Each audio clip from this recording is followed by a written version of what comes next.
Comienza en Radio María, el Dios de cada día. Hoy con el Padre Joaquín Hernández desde la Archidiócesis de Madrid.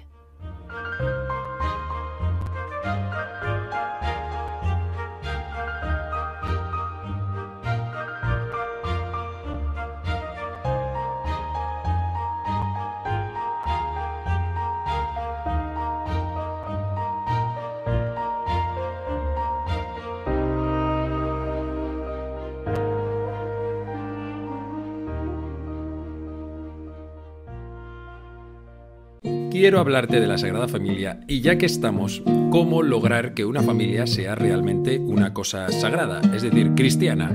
Y esto obviamente tiene su origen dentro del noviazgo. Vamos a por ello. Es un tema un poco polémico.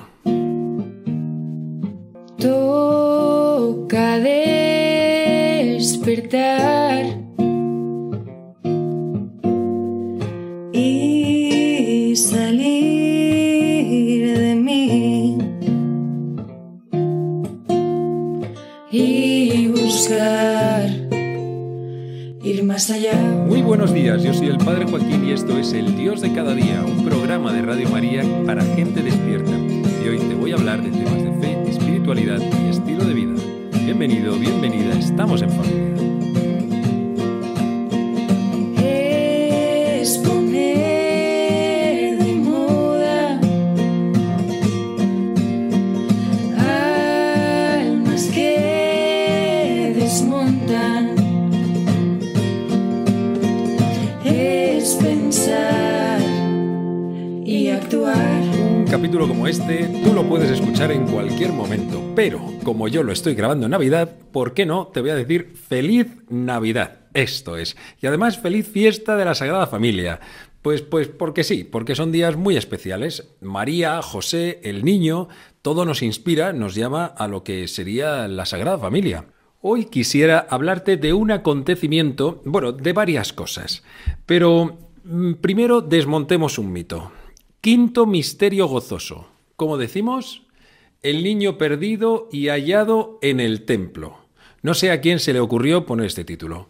El niño perdido y hallado en el templo. El niño estaba muy encontrado, pero mucho. Los que estaban perdidos eran los que iban buscándolo. Te quiero leer un texto del Evangelio según San Lucas que escenifica y nos ha transmitido este acontecimiento. Dice así, estamos en el capítulo 2. Los padres de Jesús solían ir cada año a Jerusalén por la fiesta de Pascua.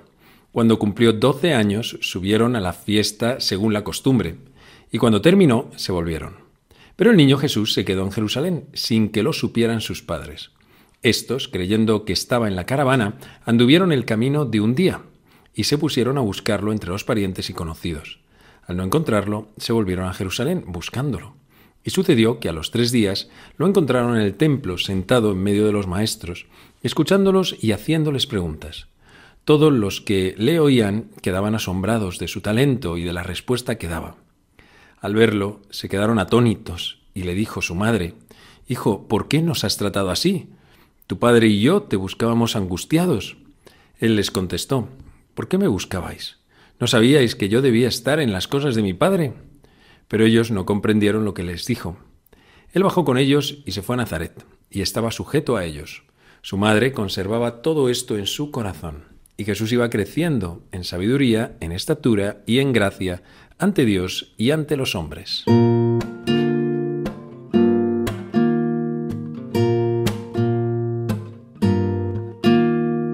En aquellos viajes era muy común que fuese una caravana y en gran parte llena de familiares o de gente cercana y que se había hecho conocida o que ya lo era. Entonces era fácil que a los niños no se les tuviese controlados porque si no iban con unos, iban con los primos y luego no sé qué y estarían todo el día por ahí dando vueltas y jugando unos con otros. Pero llega la noche, un día de camino y entonces José y María efectivamente echan de menos a Jesús. ¿Qué habrá pasado? Empiezan a buscarlo y no lo encuentran. Al día siguiente, supongo, muy temprano, saldrían de nuevo en dirección a Jerusalén y lo buscarían durante 3 días, un número que no debe de ser casualidad. Y al tercer día lo encuentran en el templo. Y, como te decía, bastante encontrado. Estaba en medio de los maestros, escuchándolos y haciéndoles preguntas, y todos los que le oían quedaban asombrados de su talento y de las respuestas que él daba. Esto es, Jesús se había quedado intencionalmente en el templo y no había dicho nada, porque se supone que sus padres terrenales, deberían de haber sabido que él tenía que estar pues donde estaba. No lo vivieron así sus padres. Atención, porque María le dice: ¿por qué nos has tratado así? Como si Jesús les hubiese hecho algo que no correspondía. Tu padre y yo te buscábamos angustiados. Ese es el sentimiento que ellos habían tenido. Normal, es unos padres que han perdido a su hijo, por muy Dios que sea, o precisamente con más interés, por ser precisamente quien era. Esto es. Y finalmente, pues Jesús les acaba dirigiendo unas palabras que en realidad son bastante cortantes. No sabíais, ¿por qué me buscabais? No sabíais que yo debía estar en las cosas de mi Padre. Nos encontramos a Jesús con 12 años, ya hecho un señor, o sea, con unas palabras muy decididas, dirigidas a su padre y a su madre, que no les está haciendo un feo. De hecho, un poquito después dice que bajó con ellos a Nazaret y estaba sujeto a ellos, estaba sujeto a su autoridad. En ningún momento Jesús deja de reconocer la autoridad de sus padres en esta tierra, pero hay una autoridad que está por encima, que obviamente está por encima de cualquier otra, que es la de Dios, su Padre. Es bonito porque en este texto no hay un discurso sobre la familia, sino un acontecimiento, una familia que podríamos decir que se deja atrás a Jesús, se deja atrás a Dios. Voy a sacar una enseñanza, voy a estirar un poco aquel acontecimiento. Es como si aquella familia siguiese adelante y, sin embargo, se había olvidado de que hay que estar donde Dios está, no tanto hacia donde nosotros queremos ir, sino dónde nos está esperando Dios. Y a lo mejor Dios se había quedado en un lugar. ¿Cuántas veces en las familias no somos capaces de discernir cuál es la voluntad de Dios? Ni siquiera nos lo hemos preguntado. Y si no se lo preguntan conjuntamente los dos esposos, pues al final simplemente nos dedicamos a sobrevivir. Y cristianamente, pues como todos los demás, quizá vayamos a misa, puede ser, pero no nos hemos preguntado dónde nos está esperando Dios o dónde se ha quedado Dios. En este caso, Jesús, José y María siguen adelante, se han dejado detrás la pieza clave que es su propio hijo. Nos podemos nosotros también olvidar de dónde está Dios. Él aparecerá en el templo. Esto nos puede recordar de alguna manera pues la práctica religiosa, que es tan importante dentro de la vida espiritual de la familia, o incluso de cómo tenemos que hacer de la familia un templo donde Jesús pueda habitar, donde no le hayamos dejado en ningún momento fuera, sino donde Él haga casa y pueda también, como estaba en medio de los maestros, escuchar, hacer preguntas, iluminar la vida familiar. De tal manera que se convierte en el lugar donde se habla, se pregunta y se discute sobre la vivencia de Dios con naturalidad. Que esto en ocasiones es bastante excepcional, incluso en familias que se dicen de sí mismas que son muy católicas. Y sin embargo, pues yo veo ahí a mis padres, pero jamás se les ha ocurrido pensar que a mí me puede interesar por qué son cristianos o cuál es su vivencia de fe. O yo tengo hijos y no se me ha ocurrido pensar que más allá de rezar con ellos y llevarlos a misa, pues haya que hacer algo más. No, hombre, no. Pues es que precisamente Jesús en medio de los maestros lo que nos está diciendo, lo que nos está enseñando es que hay que naturalizar, y especialmente entre los esposos, este diálogo sobre las cosas de Dios, sobre las vivencias de Dios. Qué maravilla cuando esto pasa. Es una de las cosas que más me gusta cuando acompaño a muchos matrimonios jóvenes, muchos recientemente casados, y es una verdadera hermosura ver cómo entre ellos no hay secretos, espiritualmente hablando, digo. Es decir, que lo que cada uno de ellos vive, en algún momento lo acaba comunicando al otro. Claro, esto es gente que está entrenada, o sea, que es que no es simplemente que hayan ido a misa.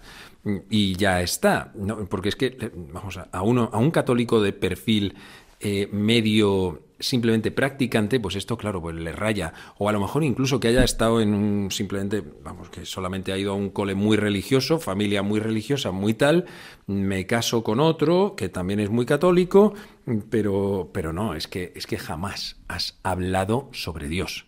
Querrás formarte, querrás estar a nivel teórico, sí, pero pues no sé si tendrás algo que contar, pero no nos han enseñado y entonces pues nos cuesta bastante más.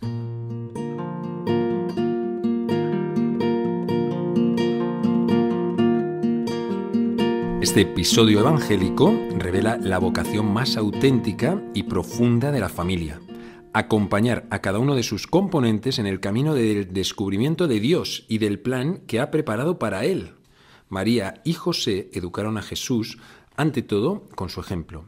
En sus padres conoció toda la belleza de la fe, del amor a Dios y a su ley, así como las exigencias de la justicia, que encuentra su plenitud en el amor. De ellos aprendió que, en primer lugar, es preciso cumplir la voluntad de Dios y que el vínculo espiritual vale más que el de la sangre. Esto lo dice Benedicto XVI. Echa para atrás porque este texto es una verdadera locura. Habla de lo que significa la vocación de una familia cristiana. Y esto podrá ocurrir si uno de los miembros no lo es, no lo practica o no lo comparte con el otro. Te anticipo esto porque es una pregunta que quiero responder. Pero sigo con el niño encontrado y hallado en el templo. Aquellos padres, José y María, hicieron muy bien su función y esta tarea que nos ha indicado el Benedicto XVI. En primer lugar, Jesús aprende de ellos a honrar a Dios. Y de ellos aprende también este peregrinar a Jerusalén. En segundo lugar, bueno, pues lo pierden y esto les genera un disgusto. Tercero, lo encuentran en el lugar que ellos habían enseñado a Jesús. Curioso, Jesús no se va a otro sitio, sino que aparece en el lugar que sus padres le habían enseñado, donde había que adorar a Dios. Vamos, que le habían enseñado bien. Dice, se quedaron atónitos, o sea, como asombrado, quizá de lo que ellos mismos habían hecho. En último lugar, el niño descubre y va descubriendo su propia vocación gracias a sus padres. Jesús iría creciendo y tomando conciencia de su identidad incluso divina, y en parte gracias a la compañía, a la educación de sus padres. Otra parte obviamente infusa, o sea, directamente por ser quien él es. Pero no olvidemos que sus padres son reflejo de la paternidad de Dios. Especialmente esto lo podemos ver en San José. De tal manera que cumplen perfectamente, ¿no? Dice otro texto, Benedicto XVI, dice, imitando a la Sagrada Familia de Nazaret, los padres se han de preocupar seriamente por el crecimiento y la educación de los propios hijos, para que maduren como hombres responsables y ciudadanos honestos, sin olvidar nunca que la fe es un don precioso que se debe alimentar en los hijos, también con el ejemplo personal. Y te soy sincero, me da una pena cuando escucho a gente que dice, no, bueno, pues mis hijos, pues bueno, son buenos chicos, sí, y han sacado una buena carrera y tal, ya, pero no tienen fe, pero si es que era lo más importante, lo más era eso. Y en esto hay mucha crisis, porque también ha habido unos años en los que transmitir la fe ha sido especialmente difícil, por cómo ha cambiado todo tantísimo. Y yo sí que veo que hay padres de familia que lo viven con dolor, porque no han sabido, no han tenido las herramientas y porque el esquema que ellos recibieron pues no les servía a sus hijos. A las siguientes generaciones, pues no, es que eso no pasaban por ahí. A ellos les valió y a sus padres también. Vamos, que es que la misma manera que se transmitía la fe hace 300 años era la que se transmitía hace 50. Bueno, o igual un poco más, pero no tanto. Y claro, pues las últimas generaciones ya por ahí no han pasado. Entonces, pues no ha habido herramientas. Ahora incluso lo que se está viendo es hijos que están atrayendo a sus padres a la iglesia. Y esto en mi parroquia lo estoy viendo y me quedo verdaderamente asombrado cuando un chaval de Life Teen empieza a lograr que sus padres vengan a misa. Y acaban los padres en el confesionario y dices, pero ¿qué ha pasado? Bueno, pues es que la gracia actúa. Quizá no sea el modo ordinario, pero obviamente Dios se salta todos los esquemas. Decimos, pues la familia es el modo de transmisión principal de la fe. Pues bueno, sí, ojalá lo fuese. En tiempos de cristiandad, sí. En tiempos como los actuales, que son de post-cristiandad, pues no va a ser el modo más normal, pues porque cada vez hay menos familias que puedan transmitir la fe.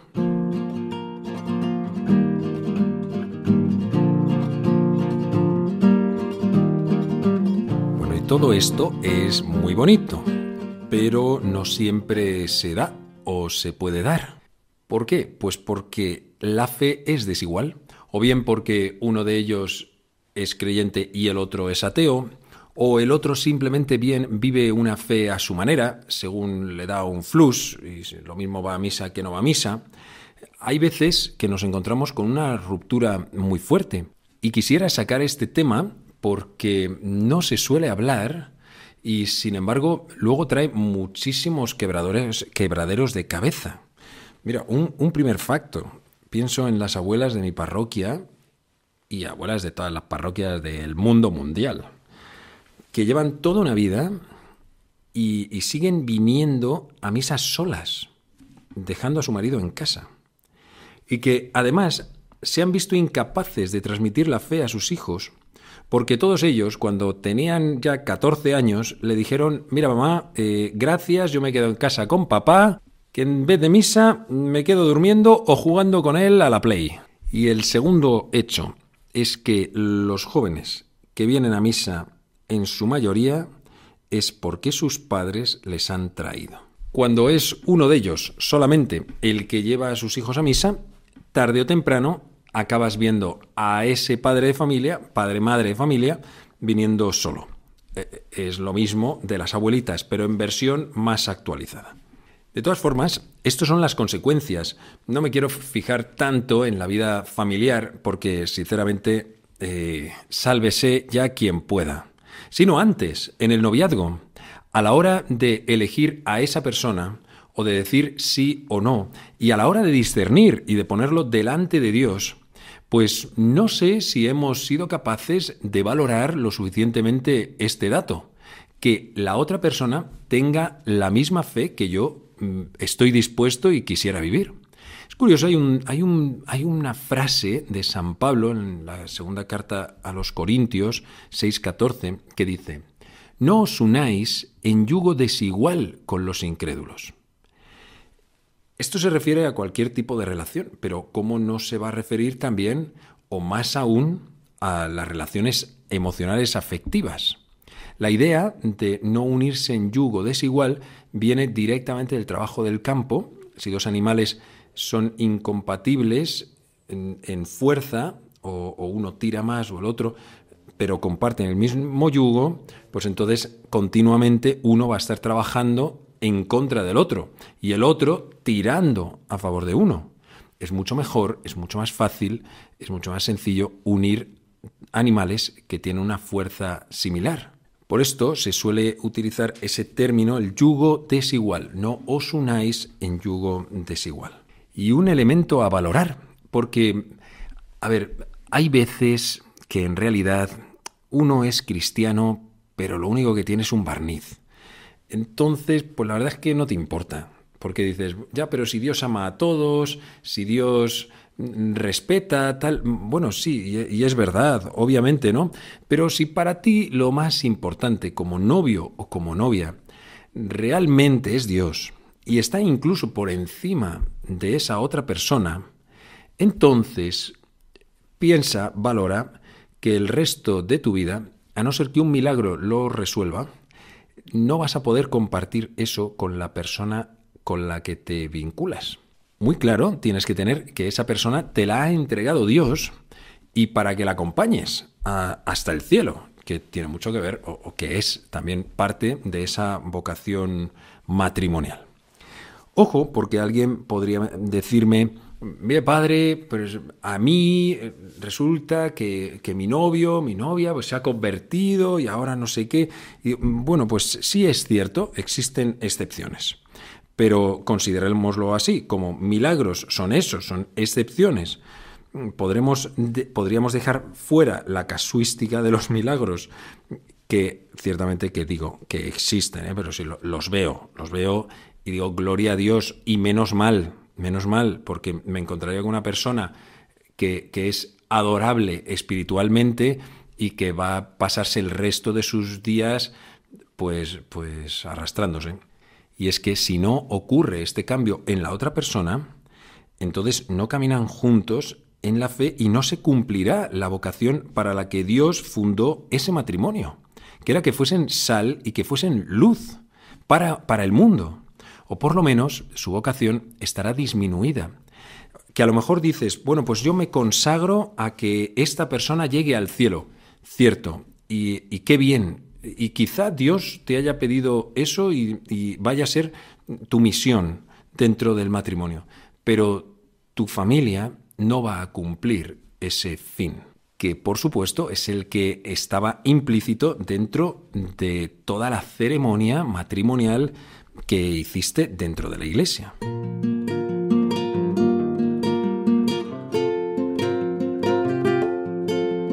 También te puedo decir que dentro de la Iglesia Católica existen los matrimonios mixtos y con disparidad de culto.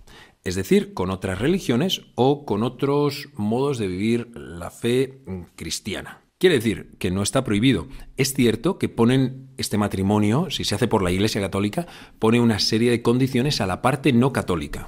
Y obviamente se le pide que permita la fe, vivir la fe a la parte católica y la educación cristiana de los hijos. Eso tiene que estar firmado y aprobado, ¿no? Con esto quiero decirte que no es una cosa que esté prohibida, obviamente. Y además hay casos en los que realmente puedes ver que Dios te puso a esa persona y para que la acompañes hasta el cielo. Entonces Dios tiene un plan, y tiene un plan que está por encima de todo lo que yo te he contado en este capítulo, y en vosotros se está dando una de esas excepciones. Te soy sincero, te va a tocar tirar mucho y vas a tener que ser muy firme en tu fe, porque en muchas ocasiones la tentación será abandonar o dejar, porque en principio no te van a acompañar en este camino. Digo en principio, decimos dejo fuera la casuística del milagro, que puede ocurrir, pero bueno, en principio no ocurriría. Vas a ser tú quien tenga que tirar y la otra persona, en ocasiones, irá hacia atrás. Por eso, ármate de fuerza. No puedes vivir esto solo, no puedes vivirlo sola. Vas a necesitar también una comunidad de fe, estar bien integrado dentro de una parroquia que sea activa, que sea movida, donde tú tienes un lugar y donde puedas también discipularte. Y en la medida en que crezcas, notarás que hay más distancia con la persona a la que quieres. Bueno, pues también tendrás que asumirlo, porque ojalá en ningún momento tuvieses que elegir entre Dios o no Dios. Pero te repito, si esa persona es la persona y tú crees que es la persona que Dios ha puesto en tu camino, no hay oposición entre uno y otro. Vamos, que no tienes por qué elegir. En la medida en que te vayas acercando más a Dios, eso, bueno, pues efectivamente va a hacer que la otra persona comprenda menos, pero le vas a acabar queriendo más. Y acabarás siendo luz para esa persona, y solamente el hecho de que la ames como Dios quiere amarla va a hacer que de una manera o de otra se acabe acercando al precioso amor de Dios, que lo quiere y quiere ser amado por Él también.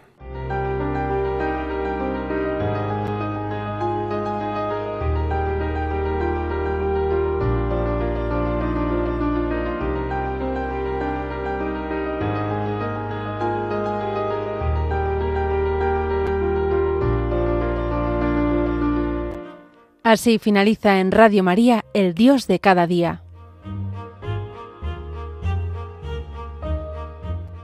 Hoy nos ha acompañado desde la Archidiócesis de Madrid el padre Joaquín Hernández.